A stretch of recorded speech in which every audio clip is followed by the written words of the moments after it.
On m'a demandé d'aborder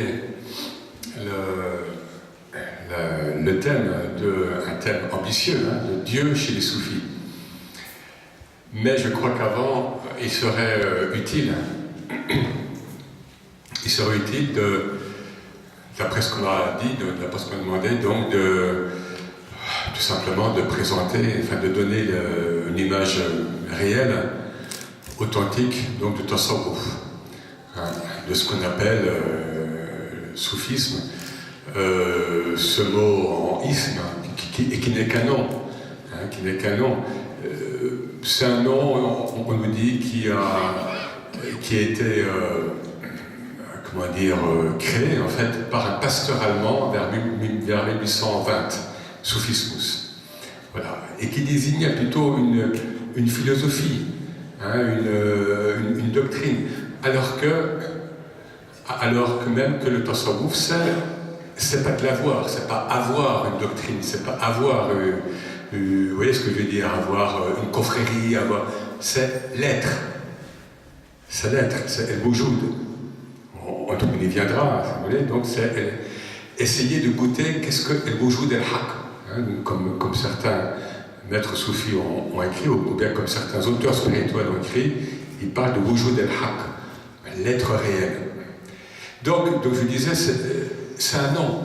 Et un des grands parmi eux, Abu Bakr Shibli, qui est mort en 945, bon, je parle en ère occidentale, disciple du grand Junayd de Bagdad, disait que si les soufis, et lui-même était un d'entre eux, mais il disait, parce qu'ils sont provocateurs, les soufis, ils provoquent la bonne conscience routinière, y compris religieuse. Et donc il disait, si les soufis étaient assez transparents à l'être divin, il n'aurait pas eu de tasmiya, il n'aurait pas eu de nom. Alors que certains vont même à croire que, par exemple, il y a le sunnisme, enfin il y a les sunnites, il y a les chiites et puis il y a les soufis. Non. Le tasawwuf, c'est une transparence à l'être, à la réalité ultime, à la haqiqa, et non pas au monde des illusions. À la haqiqa de quoi? Du monde, de la religion, et donc de l'islam, à la haqiqa de nous-mêmes, notre réalité. Est-ce que nous ne vivons pas, la plupart du temps, dans le wahm, dans le ghurur, comme dit le Coran? Est-ce que nous ne vivons pas, la plupart du temps, dans des illusions, des regrets, des projections, etc., etc. Donc le tasawwuf, c'est, on va dire, principalement et historiquement, c'est la démarche, c'est la conscience spirituelle, ésotérique, si on veut, ou ésotérique au sens de intérieur, le batin, de l'islam, et historiquement parlant, de l'islam plutôt sunnite, pour des raisons théologiques, mais aussi politiques. La séculaire concurrence entre monde chiite et monde sunnite, elle a joué également dans la spiritualité. Et elle joue encore maintenant. Les Iraniens, la République, soi-disant islamique d'Iran, pourchasse toutes les confréries soufis en Iran. Donc, c'est toujours cette imbrication malheureuse, en islam comme ailleurs, entre politique et religion. Donc, pourquoi dit-on que le soufisme est le cœur de l'islam? Tasawwuf huwa al-qalb de l'islam. Donc, là c'est la révolution. Ça veut dire que non seulement le tasawwuf n'est pas quelque chose qui serait shadh, quelque chose qui serait marginal en islam, qui serait même hétérodoxe pour certains, mais en plus il serait le cœur de l'islam. Pourquoi? Comment? C'est tout simplement parce que c'est l'islam en relief. Moi c'est un peu l'image qui me vient. Il y a quelques images par rapport à mon tout petit vécu.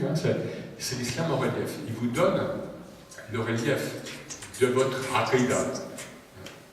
de votre foi, de votre dogme. Il vous donne le relief de votre pratique. Pour les 5 piliers, c'est quoi le tawhid? On en parlera peut-être si on parle de Dieu chez les soufis. C'est quoi le tawhid?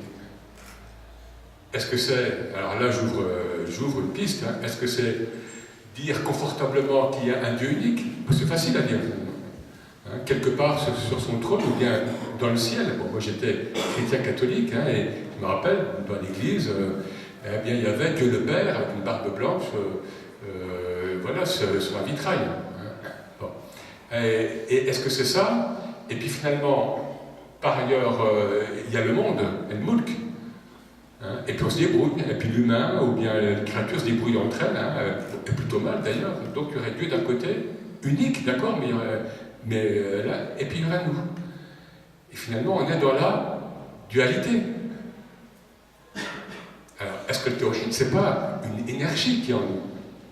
C'est pas cette présence, cette hadara, cette présence spirituelle, pas substantielle. Évidemment, c'est cette présence divine ou cette présence spirituelle qui est énergie et qui est lumière et qui se manifeste à chaque instant. Et les versets coraniques nous disent assez. Fil afaq wa fi anfusihim, aux horizons, donc dans le monde extérieur, dans le monde phénoménal, wa fi anfusihim, et en nous. Mais anfus, là, c'est comme dit Mohamed Iqbal, c'est en nous. Dans l'intériorité, c'est pas le nous, c'est pas l'ego. Alors bien sûr qu'on peut refuser.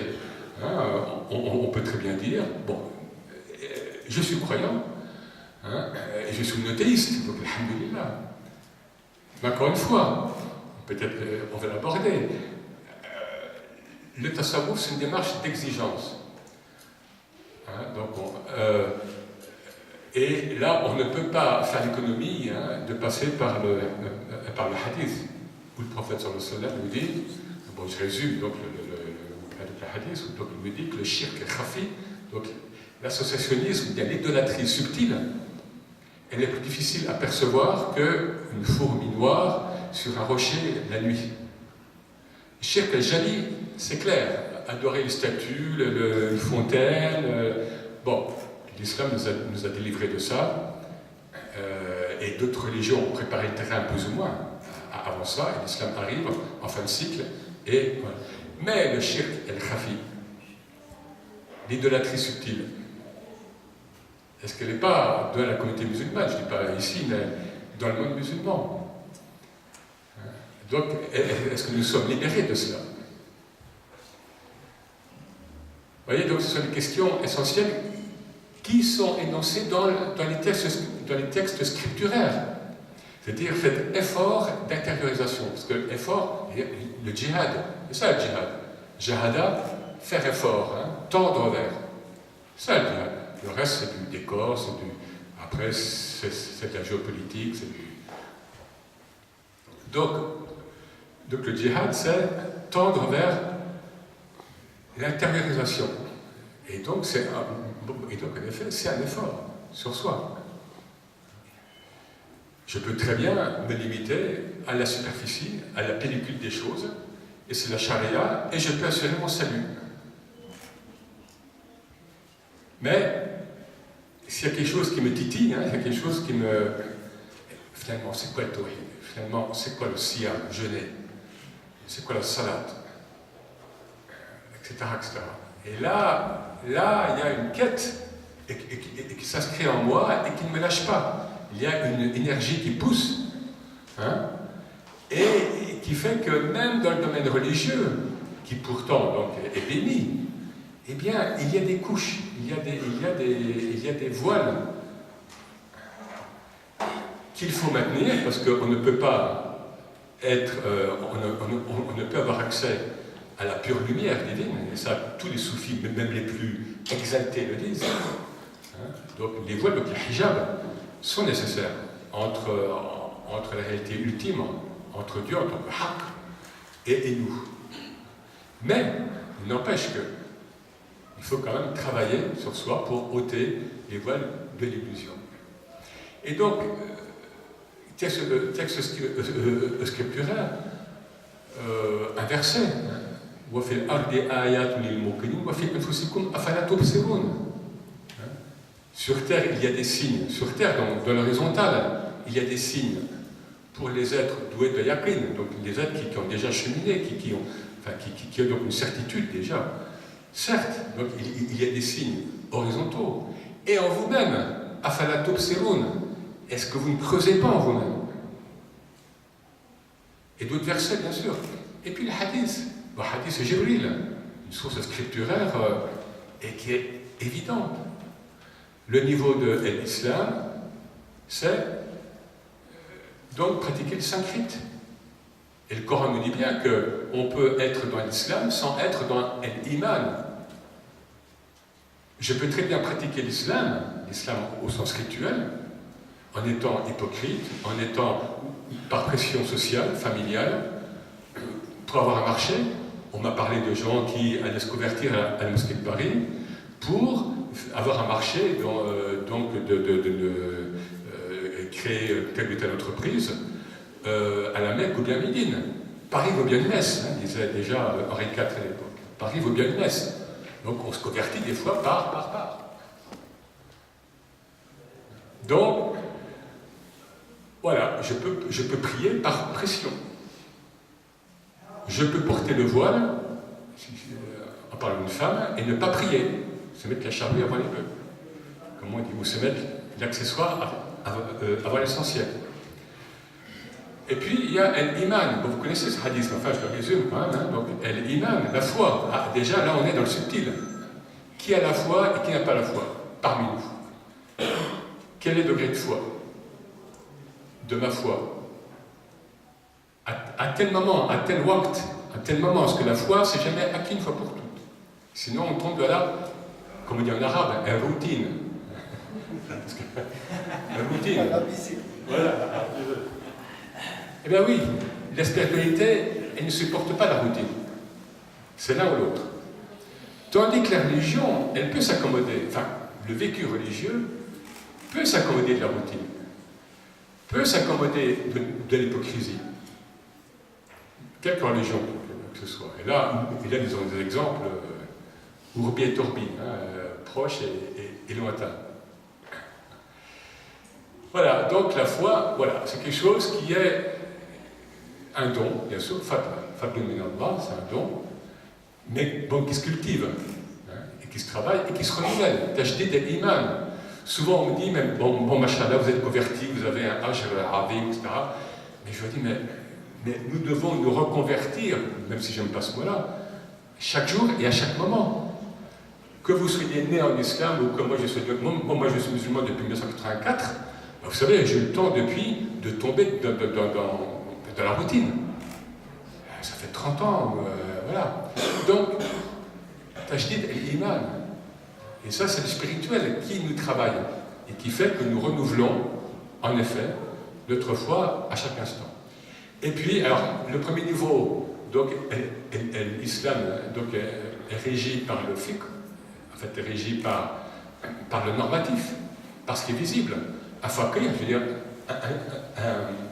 a priori, un juriste ne va pas statuer sur votre état intérieur. Son rôle, c'est de statuer sur les ahkam, pas sur les ahwal. Alors, après, l'iman, c'est la foi. Et donc, le credo, mais croire en quoi? Donc, il y a toute la aqidah, il y a la théologie. Dieu unique, les anges, les livres révélés, les prophètes, etc. Donc, le credo, donc islamique en l'occurrence. Donc, ça, c'est régi par les usul-din, ou bien al-kalam, enfin, tout ce qui est théologie, on va dire. Et alors, il y a ce troisième niveau, c'est pas moi qui le dis, c'est le prophète, sallallahu alayhi wa sallam, interrogé dans ce scénario extraordinaire de l'ange Gabriel, qui apparaît, c'est un scénario spirituel. Et qu'est-ce que al-ihsan? Alors là, on se hisse, même dans le mot ihsan. Et bien là, on est vraiment dans le subtil, d'adorer Dieu comme si tu le voyais, car si tu ne le vois pas, certes, lui te voit. Donc on est dans la mushahada. Là, on n'est plus dans la shahada seulement, dans l'attestation de foi. Parce que je peux très bien témoigner encore une fois qu'il y a un Dieu unique, Et puis finalement, bah, j'ai passé 3 heures devant un match de foot complètement, excusez-moi du terme, abruti. Non, là on passe de la shahada à la mushahada. C'est la même racine, l'arabe est génial. Troisième forme dérivée. Relation. La troisième forme dérivée implique une relation avec autrui, avec Dieu. La mushahada, la contemplation. Alors là, on ne peut plus tricher. Là. On ne peut plus tricher. Même si je fais du zikr et que je suis avec le dunya, avec une femme, ben, ça, je le vois, je le sais. Mais alors là, les maîtres me disent, mais continue à faire le zikr quand même. Mais tu es conscient. Mais tu es conscient. Donc, l'ihsan, c'est cette subtilité. Hein? Donc, d'adorer Dieu comme si nous le voyons. Comme si nous le voyons. Et nous savons très bien la charge qu'il y a dans le Coran et dans toute la tradition islamique, dans ces ka'anna. C'est pas tout à fait, ce n'est pas ça, mais tu vis ça, ou tu devrais vivre ça. Et les soufis, dans le passé, dans l'espace et dans le temps, ils ont en fait identifié leur discipline spirituelle, leur science spirituelle à l'ihsan.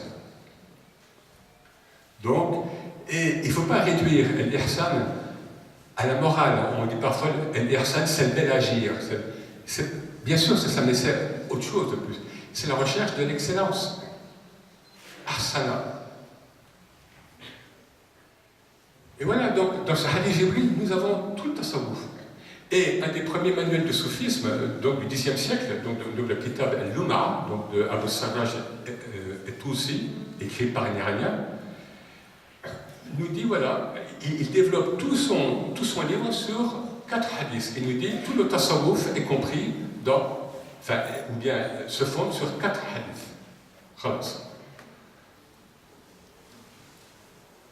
Alors, et là, on peut penser, ou bien certains donc auront en tête, un certain soufisme, on va dire New Age, un petit peu édulcoré, ou bien transnational, ou bien qui évolue en fait en thérapie de l'être, ou disons en développement du bien-être, etc. Un peu, bon. Mais c'est oublier ce que disent les maîtres. Les maîtres qui sont toujours vivants. Et Jounet nous dit que la voie est fondée sur el-bala, sur l'épreuve. Pourquoi? Parce qu'on ne triche pas sur la voie. Et on ne peut pas prétendre approcher el-hadara, donc la présence divine, en partant de notre ego, de notre nafs, encore complètement troublé. Il y a tout un travail, el-amal, c'est le terme soufi, el-amal. Il y a un travail, donc là on ne peut pas leurrer, ni Dieu, mais ni nous-mêmes. Donc, voilà, donc j'ai oublié ce que je voulais dire juste avant. Il y a cette quête de transparence. Les quatre hadiths. Voilà, c'est ça. Hein, c'est-à-dire, on part sur... Oui, donc, Junaïd dit ça, donc la voie donc, est basée sur l'épreuve, et là je m'adresse, en effet, à certains tenants d'un soufisme, on va dire, light, et qui existe, en effet, où on va proposer un bien-être spirituel sans passer par l'épreuve. Hein? On zappe l'épreuve. On zappe le djihad al-nafs. Bon. Est-ce que c'est authentique? Est-ce que ça ne l'est pas? Est-ce que ça l'est à 20%? Bon, après, ça dépend des cas. Et je vous cite un autre aphorisme, très cru, je dirais. Hein? Donc, un disciple de Abdel Qadir al-Jilani qui dit Innama huwa, enfin, donc il parle de tasawwuf, intizar al-maut, el-khams, donc le salawat, wa intizar al-maut. Donc, le soufisme n'est rien d'autre que les 5 prières par jour et l'attente de la mort. Là, vous voyez, on ne donne plus de prise à certains états mystiques, etc. Il faut voir que dans certaines écoles spirituelles et dans certaines écoles soufis, on est vraiment très rigoureux avec soi-même, hein, dans cet effort de conscientisation sur soi. Et donc, dans certaines écoles, on se défie même des fameux ahwal, donc des états spirituels. Parce qu'on dit, ça c'est encore des hochets. Ça c'est pour distraire la galerie. Ce qui compte, c'est le qasd huwa Allah, comme dit Ibn Attallah notamment. Le but, c'est lui. Donc, même si en khalwa, ou même si vous vivez tel ou tel état, ou bien tel karama, tel don surnaturel, etc., attention, ne perdez jamais le cap. Le but, c'est lui. Vous voyez, donc, le soufisme, dans son tempérament, je dirais, le plus abrupt et le plus exigeant, sans doute, il est d'une grande sobriété. Alors, c'est vrai que, de même que l'islam est un monde pluriel, eh bien, le soufisme est un monde pluriel. Donc, il y a des types de mystiques islamiques, on va dire, ivres, bien sûr, au niveau spirituel. Et puis, il y a des types de soufisme sobre, souk ou sah, etc. Donc, c'est tout un monde qui après, qui se déploie. Mais tous ceux qui sont authentiques à travers le temps et l'espace partent sur la même base. Et la base donc, de départ et d'aboutissement, c'est en fait approfondir le tawhid. Qu'est-ce que l'unicité divine? Voilà un petit peu ce qu'on... Alors après, bon, ça c'est au niveau principiel. Juste au niveau historique, il faut quand même rappeler donc, des vérités. Que la propagande, bon, pour ne pas la nommer wahhabite et ou donc a essayé donc, de gommer depuis un siècle ou 2 siècles pour le wahhabite. Tous les grands ulama dans le temps et dans l'espace a été, de près ou de loin, mais souvent de près, soufis. Ça, c'est une réalité. Et là, je parle en tant qu'historien du soufisme.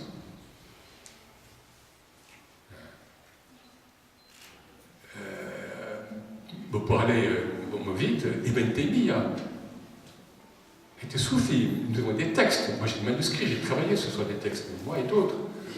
Il est fier de n'avoir qu'un seul intermédiaire entre le Cheikh Abdelkader al-Jilani et lui-même. Il est fier. Donc, il était Qadiri, Ibn Taymiyyah. Donc, nous sommes plusieurs à avoir travaillé sur la spiritualité d'Ibn Taymiyyah.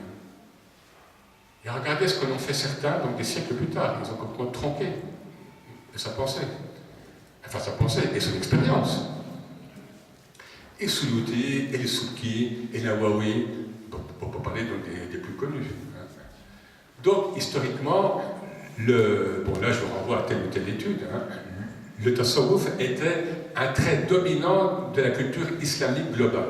Au moins depuis Ghazali, qui est mort en 1111, jusqu'à la fin du 19e. Après, on tombe dans le 20e, c'est les troubles avec le réformisme, avec le modernisme qui arrive, avec les indépendances, avec la pression occidentale. Bon, là, c'est un peu l'âge. Voilà. Là, c'est le trouble. Et encore que, même les grands réformistes du 20e n'ont jamais renié leur tête par rapport, en fait, au tasawwuf. Ils ont critiqué souvent les turuqiyya, donc ils ont critiqué certains aspects confrériques, mais ils n'ont jamais renié le tasawwuf en tant qu'idéal islamique. Aucun. Abdou, Hassan el-Banna, à Abdeslam Yassine au Maroc, évidemment, à Iqbal, évidemment, et d'autres.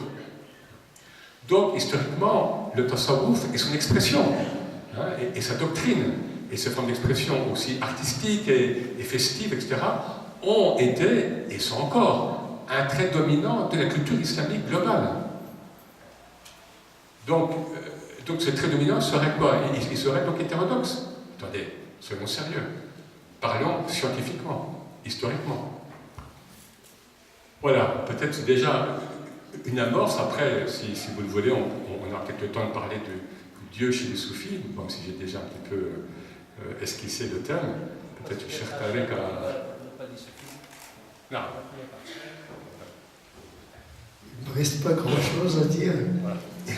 Je vais peut-être répéter la même chose, mais peut-être avec mon vocabulaire, mais ça va converger bien sûr vers le même sens. D'abord, la terminologie soufisme, peu importe la terminologie, la mushahata fil alfad, nos anciens maîtres et savants nous ont appris que les termes n'ont que d'usage, donc c'est l'usage qui va nous importer. Le soufisme, c'est un terme qui qualifie une discipline, comme le kalam qualifie la discipline de la théologie, et le fiqh qualifie une discipline qui s'occupe de la norme. Eh bien, on a inventé un terme pour qualifier une discipline qui s'occupe des normes intérieures. Tout à l'heure, il a été dit que le faqih ne s'occupe pas des pratiques exotériques, mais dans l'enseignement coranique, il y a des enseignements intérieurs, il y a des obligations intérieures. L'ikhlas, la sincérité, est une obligation. Ce n'est pas un acte surrogatoire. S'en remettre à Dieu, la confiance à Dieu, c'est une obligation. L'amour de Dieu, ce n'est pas une option. Elle est fondatrice de toute la religion. Zuhd, prendre distance par rapport au monde, être désintéressé, ou plutôt être intéressé par l'absolu. Ce sont des pratiques. Et ils ne sont pas l'objet du théologien ni l'objet de faqih.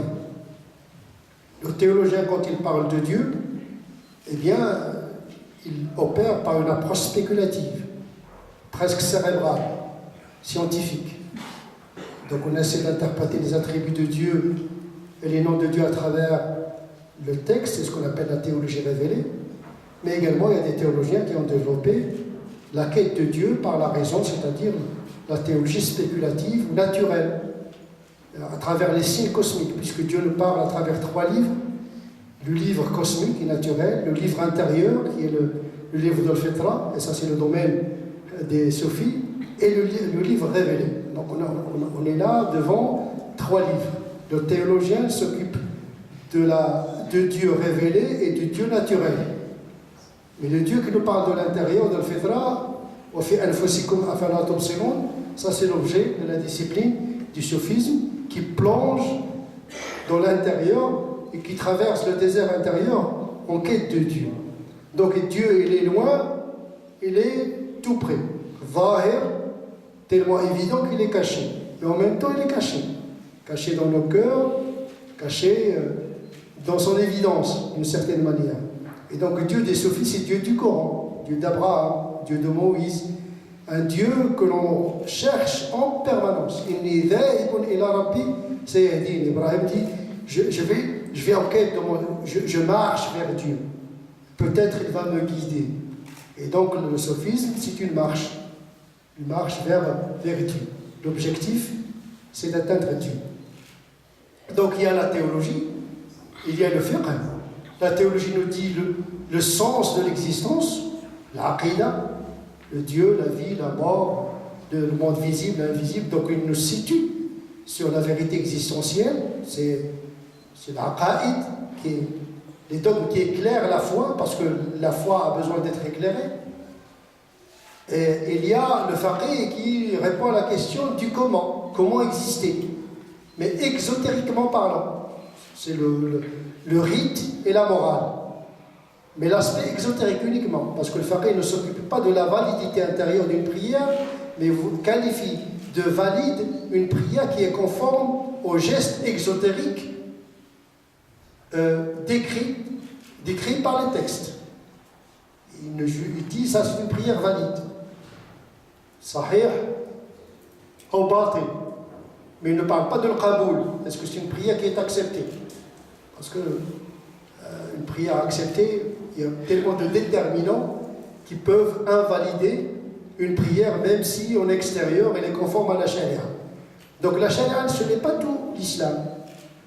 La foi également, ce n'est pas tout l'islam. Il est au fondement, au sultin. La aqida est au fondement de l'islam. Les pratiques exotériques, c'est le squelette, c'est la chair, mais le sophisme et les pratiques intérieures, c'est l'esprit, c'est le ruh, le cœur palpitant qui donne vie à ce corps qui est l'islam. Donc l'islam est une religion tridimensionnelle. Une foi, une loi, une voie, un cheminement. Et donc Dieu est donné, mais en même temps il est voilé. Il se manifeste et se cache.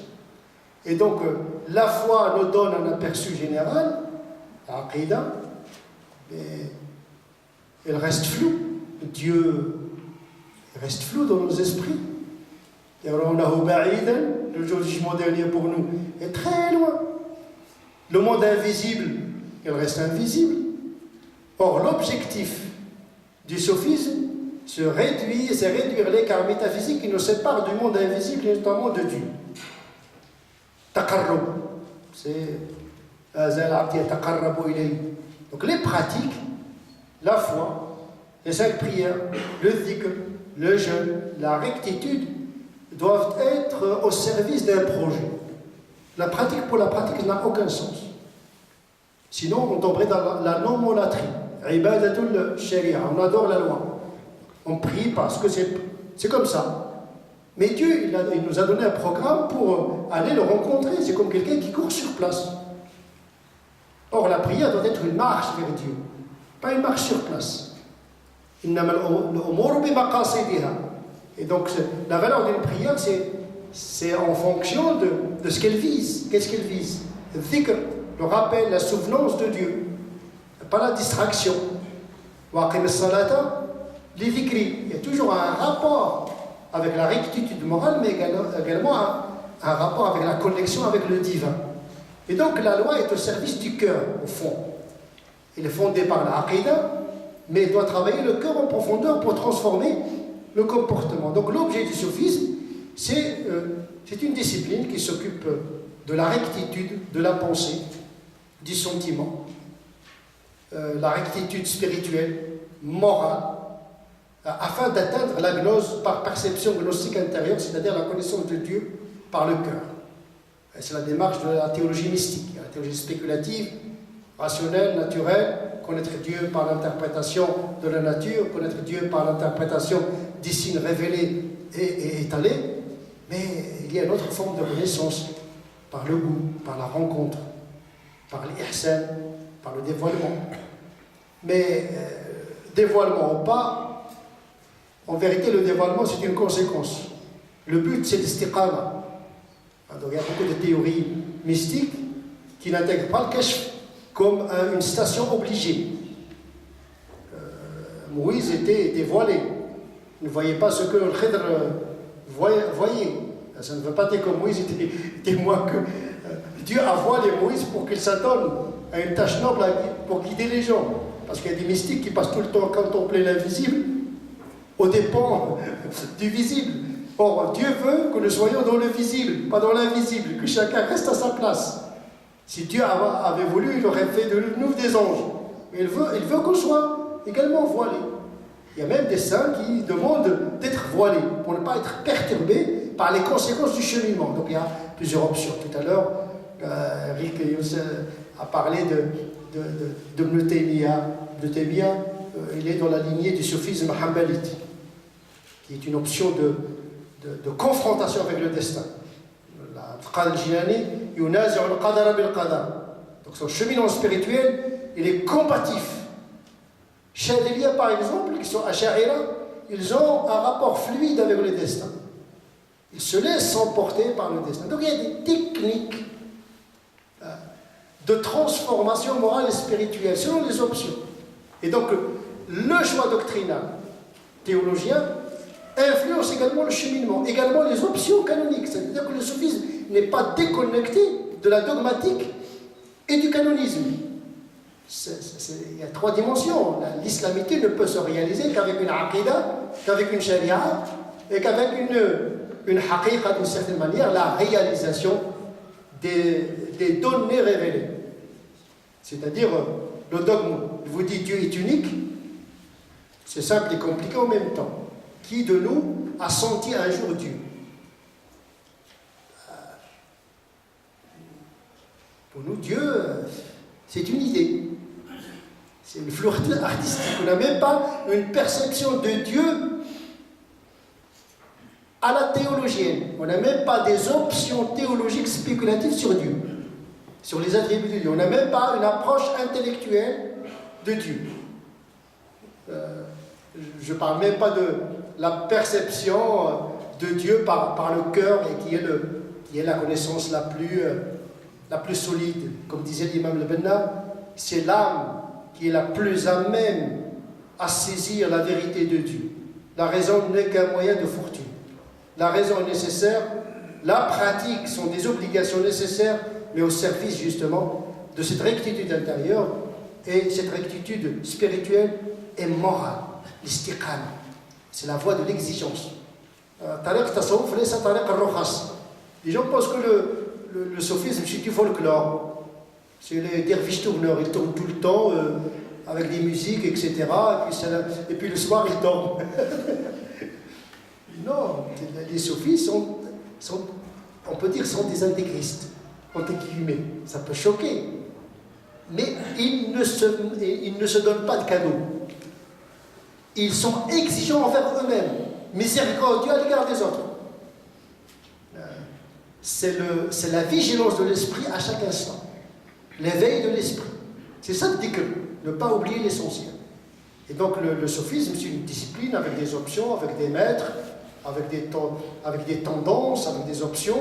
Maintenant, comment vivre le sophisme ici maintenant? Donc il faut adapter également les pratiques spirituelles à la modernité, à la sécularisation, à un monde intriqué, imbriqué. Donc il y a plusieurs niveaux du sophisme. Moi, je suis pour un sophisme vulgarisé, c'est-à-dire le rendre accessible à tout le monde, c'est-à-dire mettre les 5 prières, le jeûne et les pratiques dans un dispositif et dans un projet qui vise à rencontrer Dieu.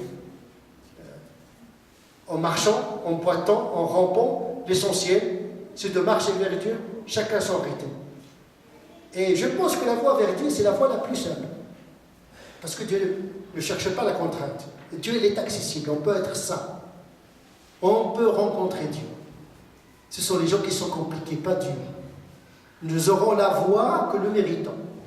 Plus vous êtes simple, plus vous êtes près de la fitra, plus vous êtes près de Dieu.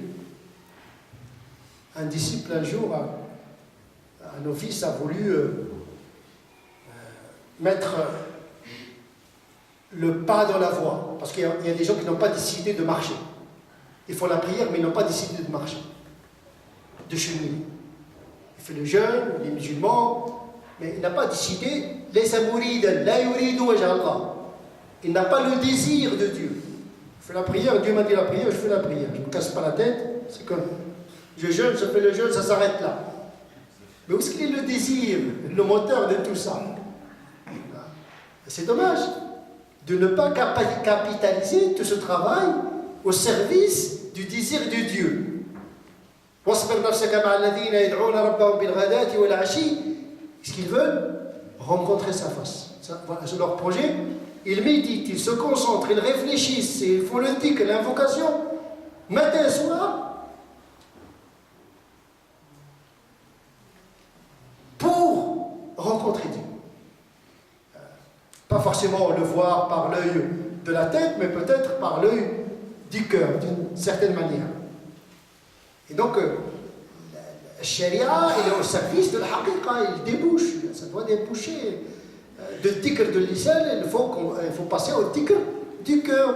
La prière du corps, il faut qu'on passe à la prière du cœur. Le jeûne du corps, il faut qu'il impacte le cœur. Le jeûne, c'est s'abstenir. S'abstenir de quoi?